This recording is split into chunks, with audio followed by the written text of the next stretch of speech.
आप सभी को मेरा प्रणाम मित्रों, नमस्कार, जय श्री राम।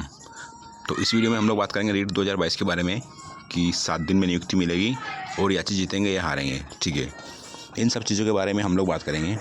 आगे बढ़ने से पहले बता दूं फ्रेंड्स कि मैंने आपकी सुविधा के लिए एक टेलीग्राम ग्रुप बना रखा है जिसका लिंक मैंने डिस्क्रिप्शन बॉक्स में दे रखा है। ठीक है, उसमें आपको रीट लेवल 1 और 2 की सारी अपडेट दी जाएगी, यानी कि आपके कोर्ट केस में क्या चल रहा है, क्या नहीं चल रहा है, कौन केस जीता है, क्या हारा है, तो इसकी सारी अपडेट दी जाएगी। चाहे तो आप मेरा टेलीग्राम ग्रुप ज्वाइन कर सकते हो। इसके साथ में आपको राजस्थान की जितनी भर्तियाँ हैं उनकी सारी अपडेट आपको देखने को मिलेगी और राजस्थान की करंट अफेयर आपको स्पेशली मिलेगी। तो आप चाहो तो मेरा टेलीग्राम ग्रुप ज्वाइन कर सकते हो, लिंक डिस्क्रिप्शन बॉक्स में है। ठीक है फ्रेंड्स, हम बढ़ते हैं फिलहाल आगे। तो जो भी लोग ये बोल रहे हैं कि 7 दिन में नियुक्ति मिलेगी और याची जीतेंगे या हारेंगे, इसके बारे में क्या चीज़ें हैं वो सारी मैं आपको क्लियर कर देता हूँ। ठीक है, पहली बात तो ये फ्रेंड्स कि 7 दिन में नियुक्ति मिलेगी या नहीं मिलेगी। तो मैं आपको एक चीज़ बता दूं फ्रेंड्स कि अभी माननीय न्यायालय का आपका फैसला नहीं आया है।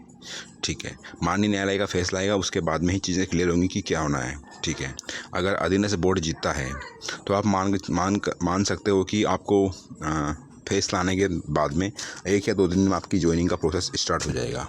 ठीक है, अगर कंडीशन है फ्रेंड्स अधीनस्थ बोर्ड अगर जीतता है तो 2-4 दिन में आपकी मतलब अधीनस्थ फैसला आने के बाद में अधीनस्थ बोर्ड के पक्ष में अगर फैसला आता है तो 2-4 दिन में आपकी ज्वाइनिंग का प्रोसेस स्टार्ट हो जाएगा। कंडीशन है फ्रेंड्स अधीनस्थ बोर्ड के जीतने पर। ठीक है, और उस कंडीशन में क्या होगा, जो एकल यानी कि सिंगल बेंच है, जो स्टे दे रखा सिंगल बेंच ने, वो स्टे ऑटोमेटिक हट जाएगा।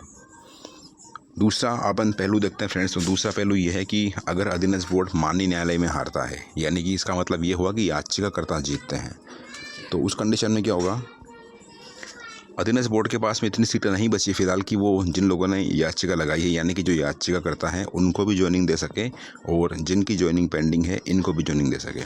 तो इतनी सीटें अधीनस्थ बोर्ड के पास में है नहीं।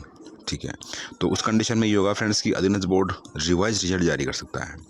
रिवाइज रिजल्ट मतलब जिन लोगों ने याचिका लगाई है उनकी और जिनकी ज्वाइनिंग हो चुकी है उनकी, और या फिर सभी का भी रिवाइज रिजल्ट जारी होने की संभावना है। ऐसा अधीनस्थ बोर्ड कर सकता है। ठीक है फ्रेंड्स, बाकी जो भी लोग बोल रहे हैं कि 7 दिन में नियुक्ति मिलेगी, तो ऐसा फ़िलहाल तो संभव नहीं है। फैसला आने के भी 2-4 दिन बाद में आपको ज्वाइनिंग का टाइम लग सकता है। उसकी भी कंडीशन है अगर अधीनस्थ बोर्ड केस जीतता है तो। अगर अधीनस्थ बोर्ड केस हारता है तो आपको ये मैं क्लियर कर दूं फ्रेंड्स कि जिन लोगों की ज्वाइनिंग पेंडिंग है ये कम से कम 6 महीने और लेट हो सकती है। उसकी वजह यह है कि अधीनस्थ बोर्ड अगर हारता है तो अधीनस्थ बोर्ड चाहेगा कि एक बार पूरी आर पार की लड़ाई लड़ ली जाए, मतलब सिंगल बेंच को फैसले को अधीनस्थ बोर्ड DV में चैलेंज करेगा। आपको फ्रेंड्स पता है, जैसा भी तो फ्रेंड्स अगर अधीनस्थ बोर्ड केस हारता है तो उसके बाद में वो फैसले को DV में चैलेंज करेगा। ठीक है, अगर DV में भी अधीनस्थ बोर्ड केस हारता है तो वो सुप्रीम कोर्ट तक जाएगा, और ये जो पूरा प्रोसेस रहेगा फ्रेंड्स सुप्रीम कोर्ट तक का, तब तक आपकी भर्ती पर स्टे बना रहेगा, क्योंकि अधीनस्थ बोर्ड रिजल्ट रिवाइज करने के मूड में बिल्कुल भी नहीं है। वो चाहता है कि जो भी रिजल्ट उसने पब्लिश कर दिया एक बार बस वो ही सही माना जाए, उसमें किसी भी तरह का चेंजिंग या मॉडिफिकेशन या फिर वेरिएशन नहीं आए। मतलब जो उसने 1 गुणा का रिजल्ट निकाला बस वही रिजल्ट बना रहे, इससे ज़्यादा रिजल्ट नहीं, उसमें कुछ चेंजिंग आना चाहिए, ऐसा अधीनस्थ बोर्ड चाहता है। अब चूँकि अधीनस्थ बोर्ड ने खुद ने क्वेश्चन पेपर में क्वेश्चन डिलीट करे हैं, तो उसके लिए विद्यार्थी क्यों जिम्मेदार है, इसके लिए खुद अधीनस्थ बोर्ड जिम्मेदार है। बट अधीनस्थ बोर्ड अपनी गलतियाँ मानने से मना कर रहा है। ठीक है, तो अधीनस्थ बोर्ड बता दूं फ्रेंड्स कि अभी आपको पता पशुधन सहायक की जो वैकेंसी थी वो सुप्रीम कोर्ट तक गई है, यानी कि सुप्रीम कोर्ट का जो जजमेंट आया माननीय उच्चतम न्यायालय का, सर्वोच्च न्यायालय का, उसके बाद में ही सारी चीज़ें क्लियर हुई। यानी कि उसने उसके बाद में रिवाइज रिजल्ट जारी किया और कुछ लोगों की सेवाएं समाप्त करनी थी वो भी करनी पड़ी, और जिनको भी इससे बेनिफिट हुआ उन सबको बेनिफिट दिया। बट कंडीशन क्या थी, बगैर सुप्रीम कोर्ट जाए उसने ऐसा कुछ भी नहीं किया। चाहे सिंगल बेंच का फैसला जो भी हो, DV का फैसला जो भी हो, या अपन कह सकते हैं कि माननीय उच्च न्यायालय का फैसला जो भी हो, बट वो माननीय सर्वोच्च न्यायालय में गया और वहाँ से जो फैसला आया उसी को उसने सब कुछ करके फैसला अपना काम स्टार्ट किया।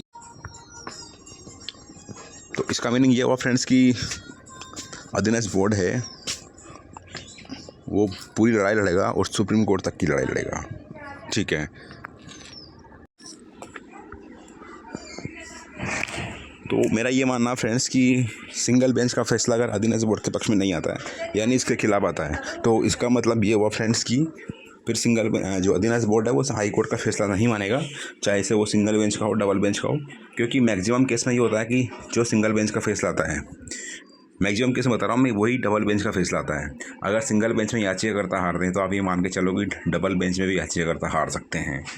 यानी कि डिवीजन बेंच में, ठीक है। और अगर सिंगल बेंच में अधीनस्थ बोर्ड जीतता है, मतलब याचिकाकर्ता हारेंगे तो डीबी में भी हारेंगे। और अगर सिंगल बेंच में अधीनस्थ बोर्ड हारता है, यानी कि याचिकाकर्ता जीतते हैं, तो आप ये मान के चलिए कि सुप्रीम कोर्ट तक यही लड़ाई चलेगी, यानी कि सुप्रीम कोर्ट में भी याचिकाकर्ता ही जीतेंगे। इसकी पूरी पॉसिबिलिटी है, संभावना है, ठीक है फ्रेंड्स।